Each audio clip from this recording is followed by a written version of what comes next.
Man, I told you that you should stop to eat your steaks. It's destroying the rainforest. I love steak, sorry.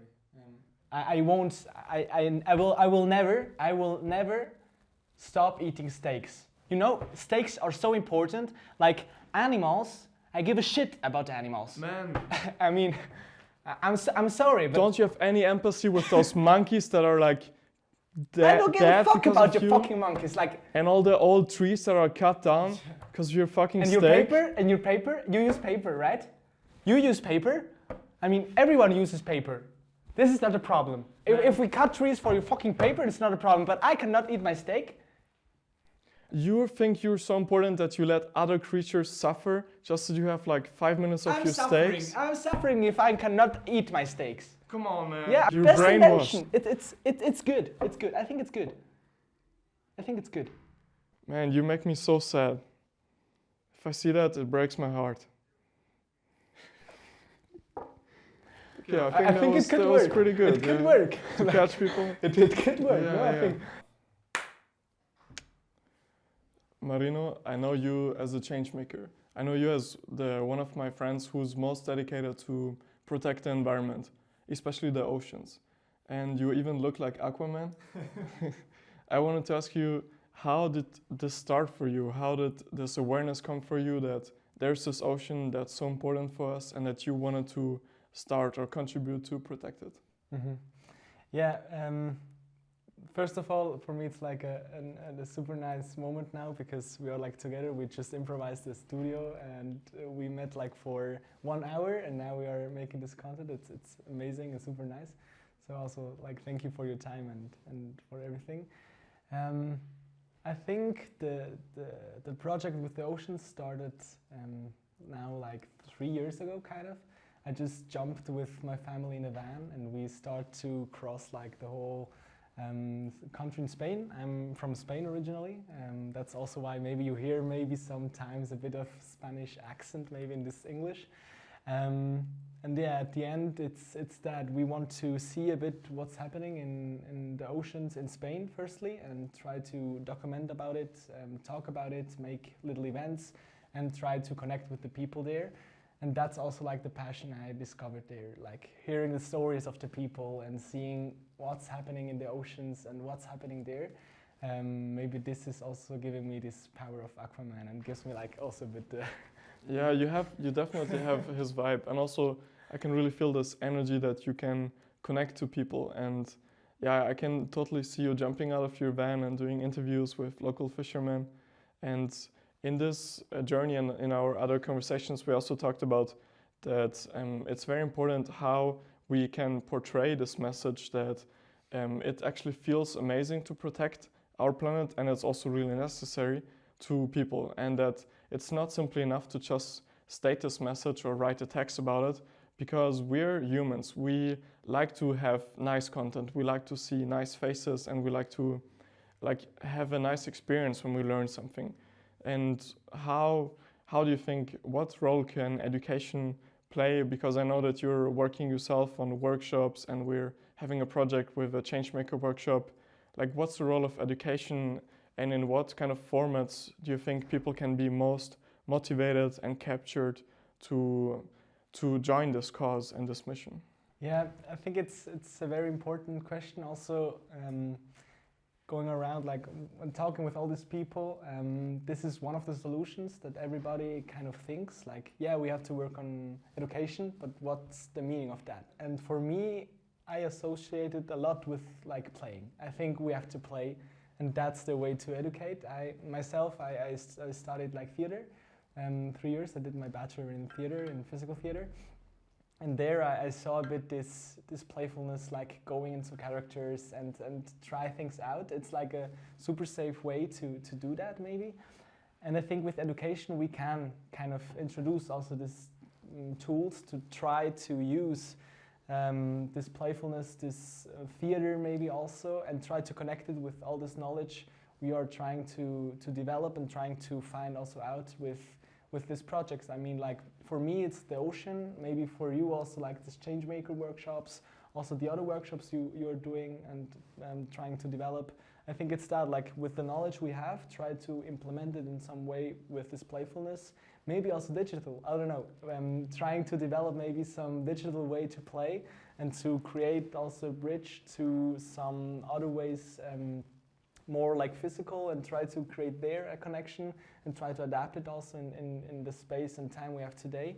I think these are for sure like some pillars maybe we can use, and we can see to build also this house of education.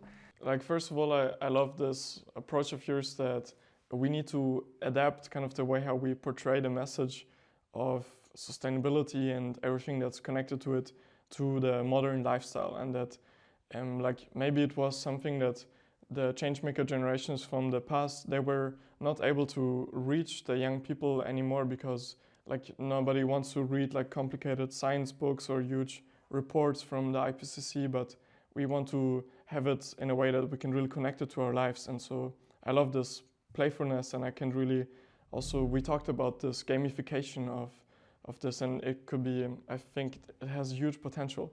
And regarding Switzerland, like I think there's often this view that Switzerland is the place where there's like the perfect mountain scenery, there's no plastic nowhere, and it's true in many ways, but the people in Switzerland, they still need to learn about it, because we having a very high standard of living here, and there's a lot of money in Switzerland, and like actually the Swiss finance system, the CO2 footprint of the whole finance sector is 11 times bigger than the CO2 footprint of Switzerland's economy, and that's like crazy when we think about it. So only because we don't see the impacts in Switzerland, because yeah, there's a lot of money here, and with a lot of money you can fix a lot of things.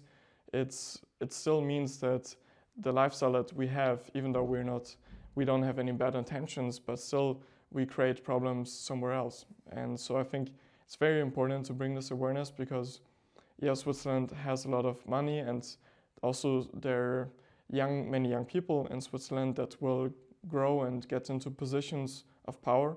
And I think this message is especially important for the young people, because I feel that there are many people like you and like many others, like your girlfriend, that are like very dedicated to this topic of sustainability, but there's still a big amount of young people that is, I don't know, it's not so close to that. In what way do you think can you best, like, if you have a child or a young person who is not so close to sustainability, how would you introduce them to it without that it creates maybe any defense reactions? Yeah. Because it can be a very emotional topic. Yes. Yeah, I think create these reactions, we will always like create some reactions, I think. We grew up with stories. So for me, also here, it's like the way how we tell the story. And there, I think the approach is, for me, to create a character, and that this character has some things that can create like a way to create empathy with this child, with this little person that wants to be a change maker, maybe, you know, and tried a bit in our project with the oceans in Vesalmar. We created like this book that it's called Despertar de Wico, and Wico, it's like a little duende, and I think a dwarf or something. Yeah, kind of. And he's like this inspiration of the ocean. He's like this little child, but still with so much things to tell and to see. And he's like doing all this trip we did and telling the stories of the people, but from his eyes. And I think this could be a way to create like this message and tell the story from his eyes. If we are just telling the story that we are going to the ocean to be on vacation, and we don't have to care about that, we can just lie on the sand and lay in the sand and drink a beer and smoke there and live it there. If we are telling this story, then we create like some consequences. If we are telling another story and tell, look, we are going to this place, and this place is full of life, and if you go under the sea, you will see this and this and this, or maybe not, and maybe in 10 years or 20 years you will not see it again. I think it's like just it's another approach, and we have like the same tools to tell both stories. And now we have to choose which story we want to tell. And for me, this is like the way to approach this change also in some way. I don't know how you see it also with your project a bit, no? With the change maker handbook. I think it's also a bit going in this way, no? Yeah, I feel the stories is a very central point, and I think that societies, like, we work through stories, like how we behave when we go into a bus and a public transport, or how we greet strangers, or how we behave in a supermarket. It's all like a story about how we should behave.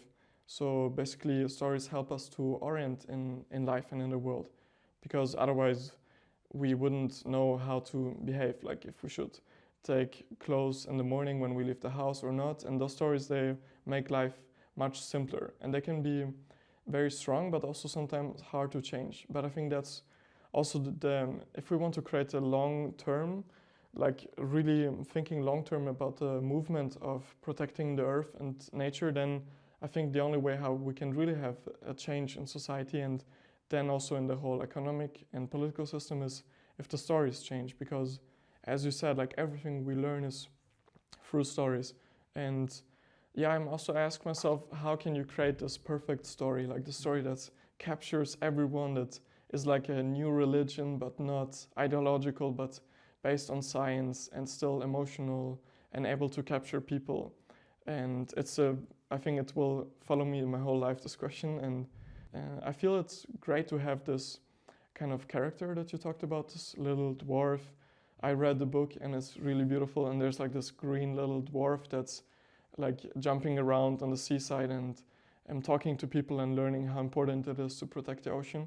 And I think it's important that your story has some kind of character that is ideal, because this dwarf, there's nothing bad in it. It's like very pure. And I think we humans love to have, or to strive for, this purity, for this perfection.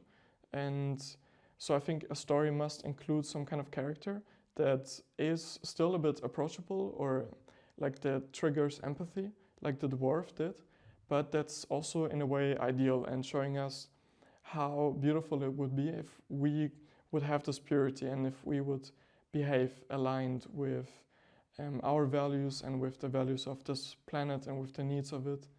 So I think that's definitely one element. And also the way how you portray this story, like your book had really beautiful illustrations, and yeah, I think that's also something that I can learn from you, like even just the way how I see you talk, it's really inspiring, because I can feel that you studied theater, that you studied how to use your body and improvise. And I think that's just because we're humans, we love to see this in people, and this makes the message even stronger.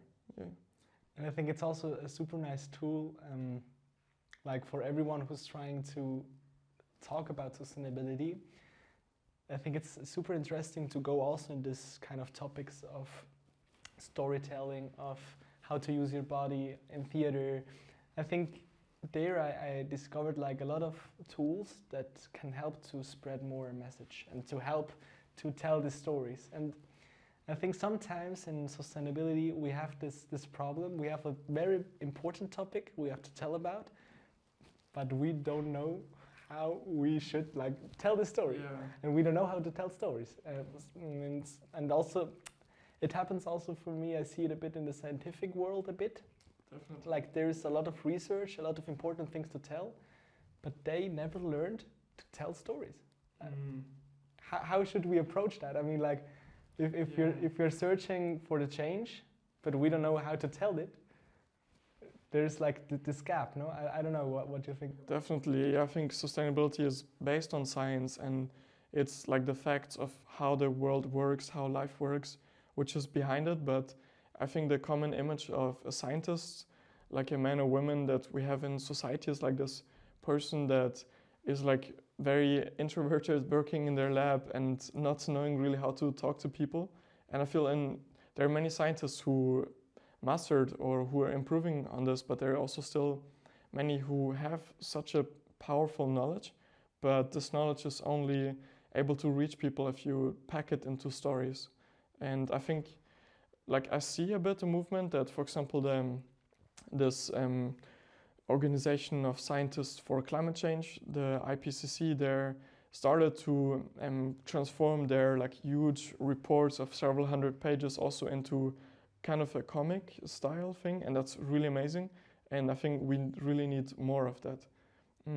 But maybe also, I wanted to ask you, how do you think, you talked before about using the new ways of communication and everything to spread those stories. Do you think this way can also be like limited? Because like, for example, I started to create this content on Instagram, and I think it's very important because social media is so important in public life. But in a way that I feel that I'm a bit restricted by it, because once I can only talk to people very short, the attention span is very short, and also it's only like information, even though I pack it into stories or I try to make it nice, it's not something that's happening in real life for the people. And I feel that maybe having like more in-person experiences, like those workshops, could be very powerful.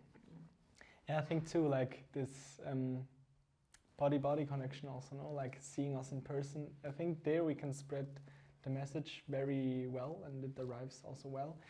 The thing is, we cannot have so much people at the same place. Like social media is so a powerful tool to just spread a message, and this is also like this danger of all these tools.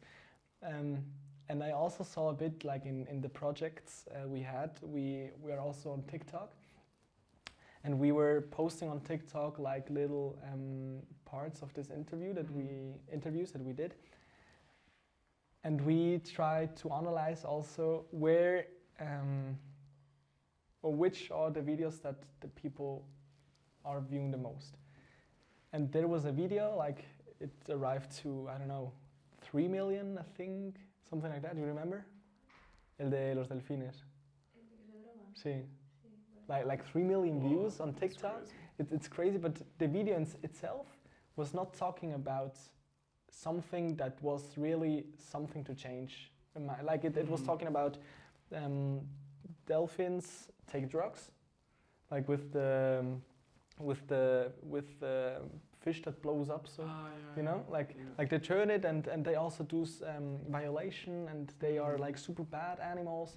And it was like a video just saying these facts with this person, and a lot of comments, a lot of things, but this video won't ever change something in this, but it's like these things that arrive to the people. So for me, it's now the question: if I'm doing a TikTok saying this is the things we maybe can change, this is your tools and everything, and you're starting on this, anyone will see it, or so little people will see it.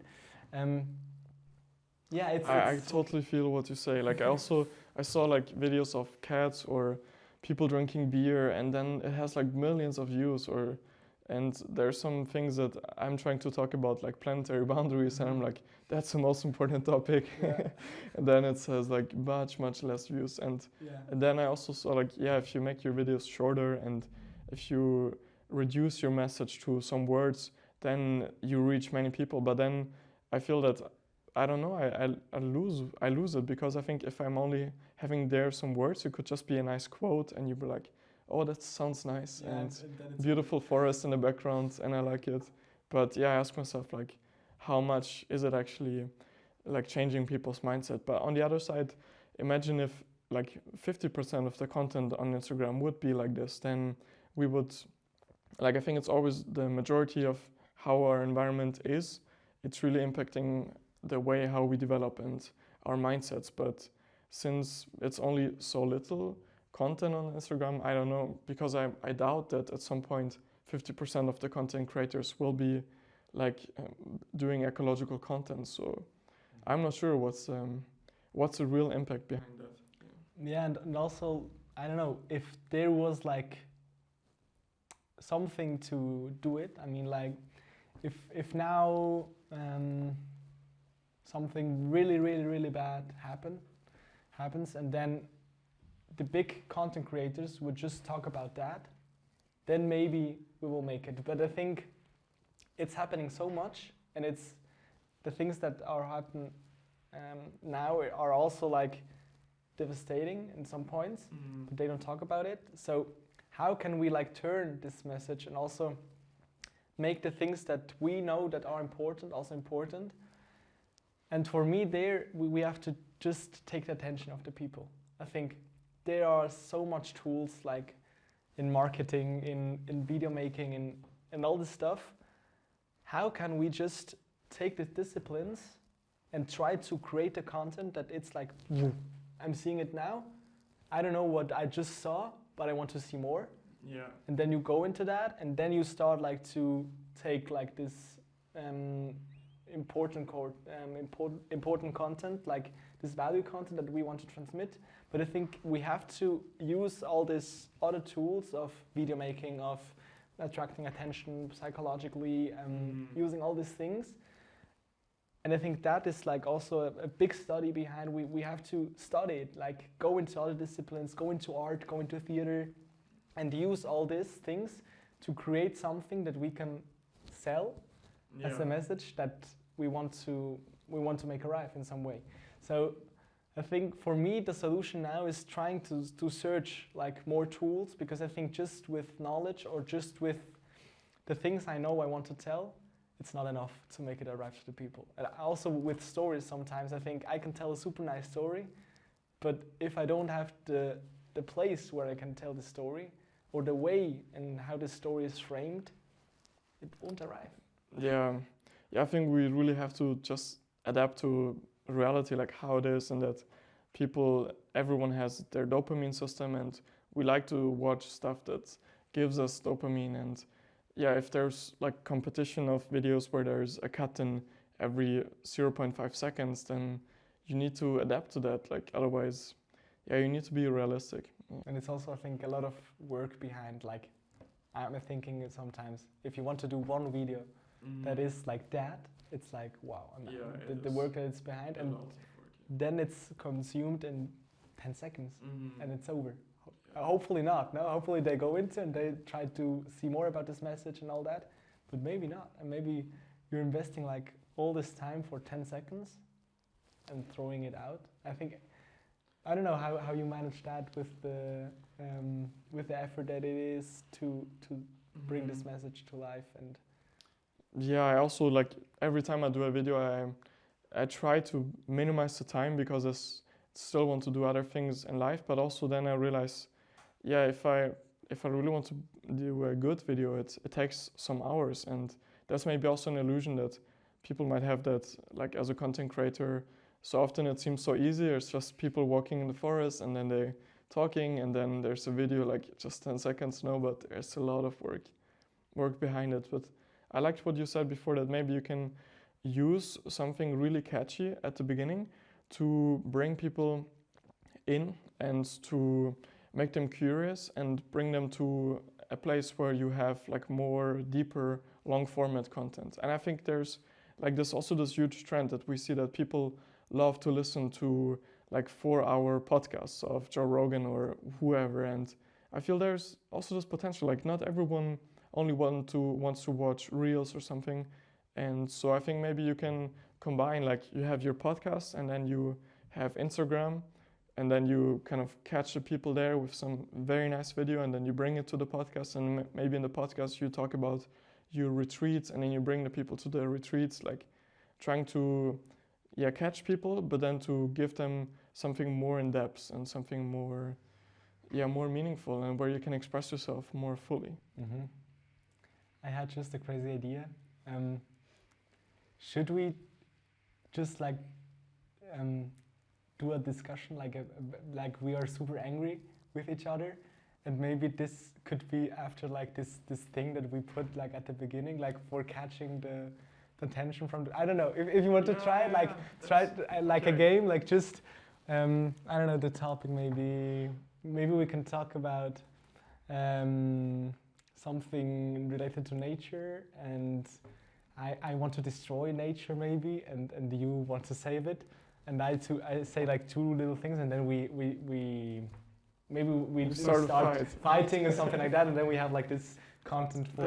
Do you think about that? Should we? I don't know.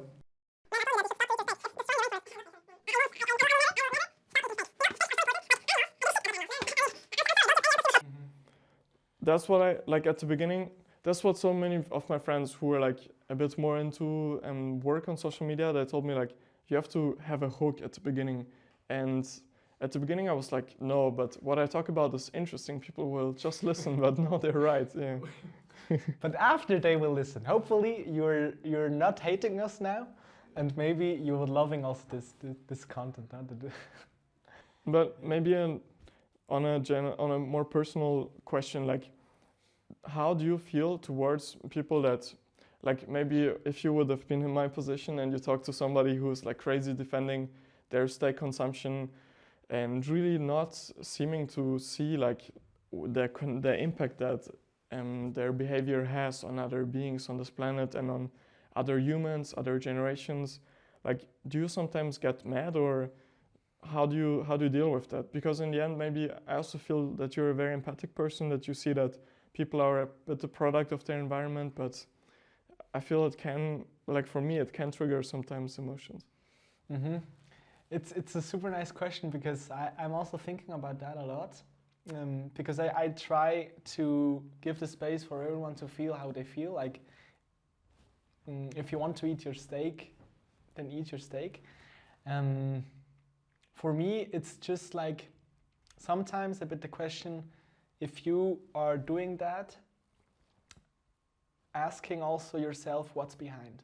I think for me that is the important thing. If you know what's behind and also the things you are causing eating that steak or flying, or I think if you know what's behind and you're conscious about that, then for me I can accept it better. Like, I always will try to accept everyone in their way, because I think it's human in that way. But yeah, that's surprising me, like, in a way, because I think if I knew that people know what is behind, then I would expect like them to behave a bit differently or to care. But if I'm like, they just don't know, then I'm much more able to be empathic and be like, it's not their fault, because if I would have never had the chance to learn about it, I would be exactly the same. Sure. But then if you, like, maybe would you choose friends according to those criteria? Like, if you have a friend who's like the biggest, like, anti-environmentalist and like really not seeing, or maybe not anti-environmentalist, but maybe just despite you talking to him a lot, just not caring at all. Mm-hmm. I don't know. I think in my values there are like some things that are also a bit in all this environmental cause. Like, for me, health it's important, very important, and for me my health is also like the environmental's health, like seeing it as a one health thing. Mm-hmm. And there, I think if I have a friend that it's very against that, maybe it can be difficult in some way, but I think it's a super nice question, because there it opens also up if you choose your friends because of how they are, or just because you had them for like 10 years maybe, mm-hmm. and you your friendship is based on old memories and what you went through. And maybe you change your values because you learn about that, and then you have to say no to your friend. Sorry, we cannot be friends anymore. I think that's also like, for me it would be super difficult, and I think I won't make it like that. But I see my role also in this kind of, okay, I know these things, and I will try to give you like this knowledge always when I can. Like, I don't know, with my family, for example,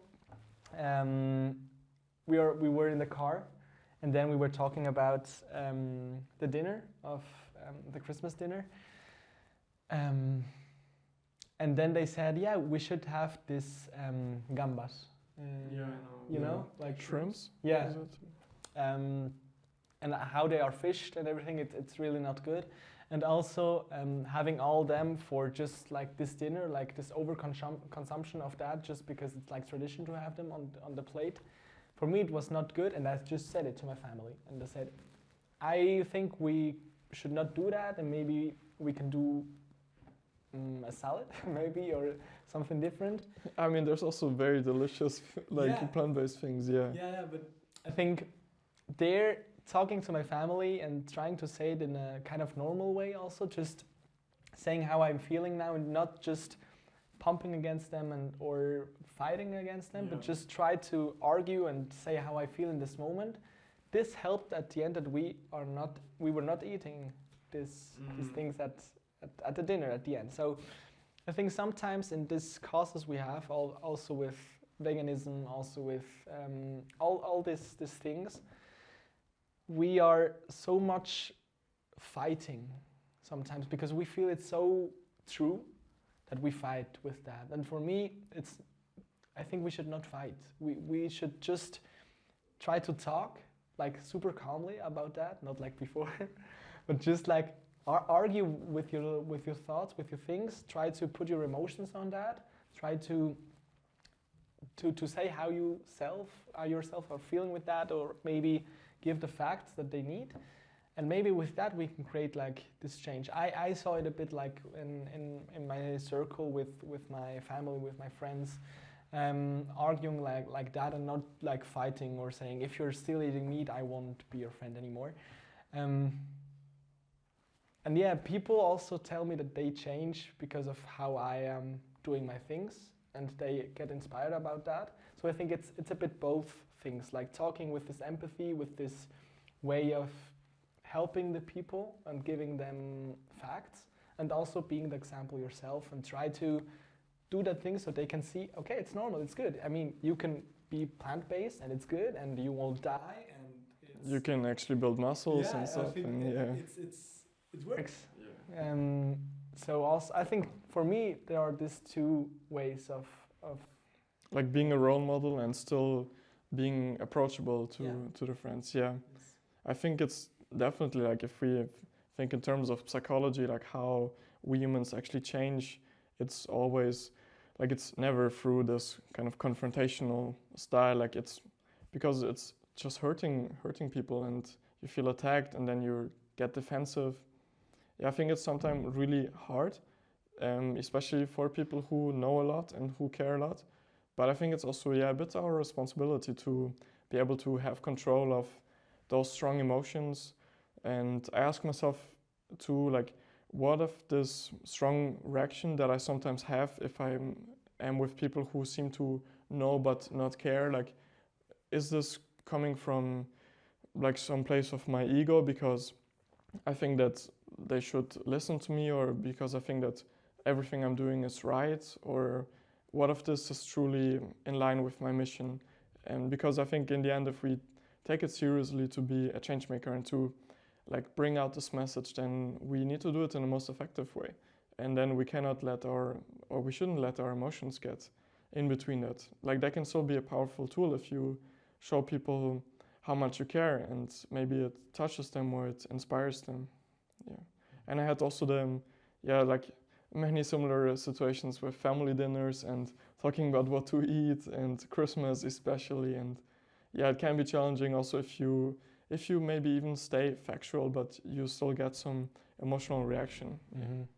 Yeah, and also there I think we have so much things in our life that we think they are fixed. Like, yeah, making this Christmas dinner, I mean, we just do it because it is how it is. But we could also not do it. Like, we could do Christmas dinner in summer. I mean, yeah, but we have like, and I think just thinking about that and saying, what are the things that are in my life now, and I think they are fixed, or they have to be like this. It's just a constructed model that we have. I mean, we grew up with that, with the story that we have to do Christmas in this day, or we have to invite a lot of friends for our birthday, or that we don't know, we have to go to university. Yeah, like we can show our self-value if we have a nice car, or we need to buy a house and these things. Be rich and and all these stories, I think maybe just ask yourself now, what are these stories in your case? Like, what are the things that you think they are fixed? And then think about that and say, what if tomorrow I don't do that? What can happen?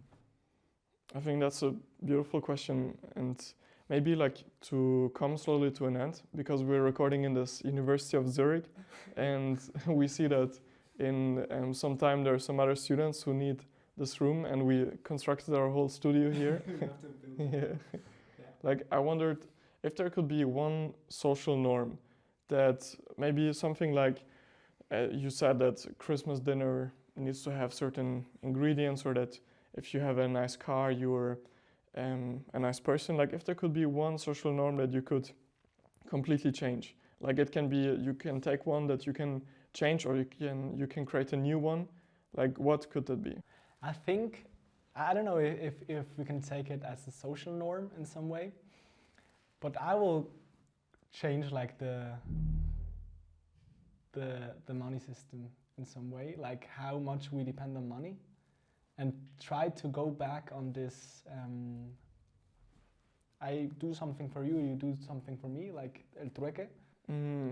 Like, I think it's called barter economy, or just exchanging favors and stuff. Yeah, I think I will change that. Like, I'm dreaming about having my own little place maybe one day, and having there a place where people are just living like that, and create this little society in some way where we can have our stuff and we can exchange our things. Because for me it's that I have something that I can give to you, you have something you can give to me, and both are valuable in some way.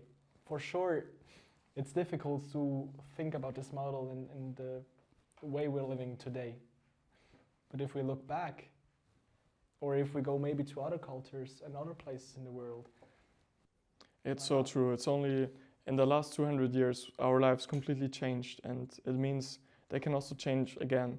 It just seems like this because, of course, if you live in a world where everything is like it is, then you think that's how it's supposed to be. But yeah, I think it's super important to remind ourselves that things can change quite a lot if we give it time and if there's people driving this change. Yeah. And yeah, thank you so much. I really enjoyed talking to you as always. Maybe lastly, like, how can people follow your content? Because you're also on different channels and producing very nice products and projects. Yeah, if you want to see a bit more like my personal stuff, like more change maker, like all this sustainability thing, you can find me on LinkedIn, like Marino Sampaio. If you're more like on an artistic way, because I'm searching also there, like trying to work on consciousness, but from an artistic way, from challenging a bit like the industry also, you can follow me on Instagram there. You find me like Marinello with 2 L's and 4 O's. I will put this in the description. How many hours does your day have?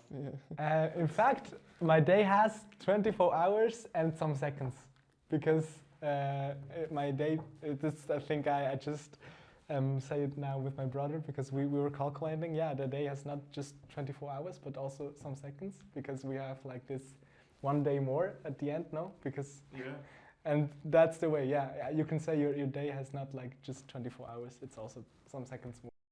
24 hours and some seconds more to create a positive impact in the world and to be a change maker. Very nice. Thank you. Thank you. Way.